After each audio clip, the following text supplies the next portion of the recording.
Bien le bonjour à toutes et à tous, madame, monsieur. Voici le premier point de l'actualité.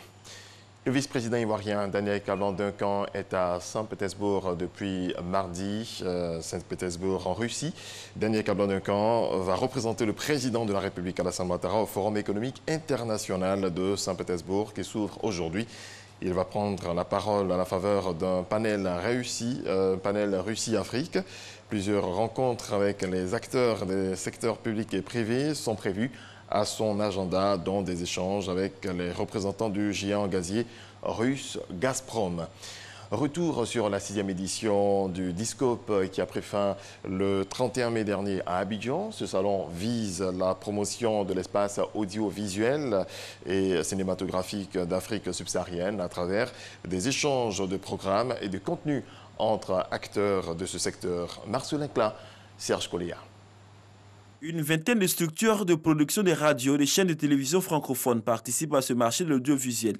Le Discope Abidjan 2019 fait la part belle à la coproduction, favorise le partenariat, l'exposition et la vente. Ces producteurs aujourd'hui viennent avec des programmes, des contenus qui sont beaucoup plus raffinés qu'auparavant, des produits qui aujourd'hui nous prouvent que les standards de production évoluent. Ces contenus aujourd'hui plaisent beaucoup plus aux opérateurs de télévision. Ils cherchent surtout des contenus produits ici en Afrique. Beaucoup de professionnalisme, donc nous sommes véritablement en Afrique francophone et notamment en Côte d'Ivoire sur un marché des médias matures. Une nouvelle manière de proposer des programmes.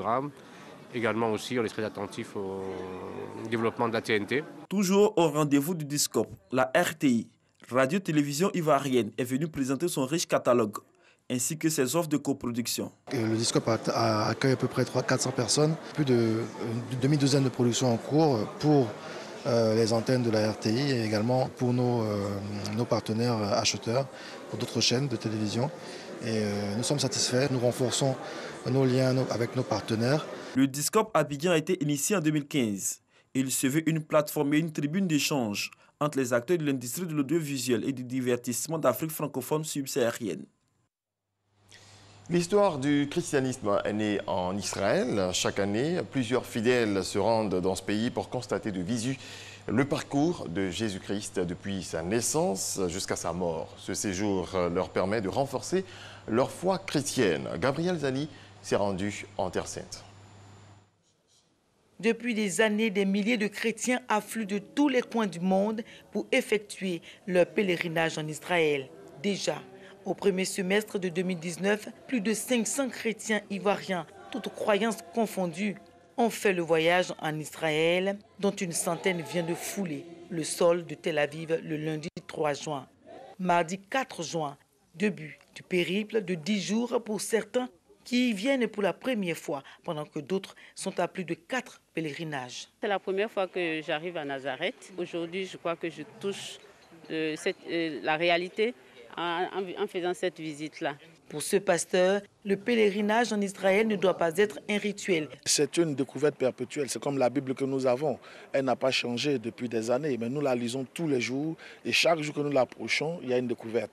Chaque fois qu'il y a visitation en Israël, il y a toujours quelque chose de nouveau qui rentre dans nos vies. C'est une partie de l'histoire du peuple hébreu que retrace la reconstitution de la vie de la ville de Nazareth, jadis un petit village d'agriculteurs.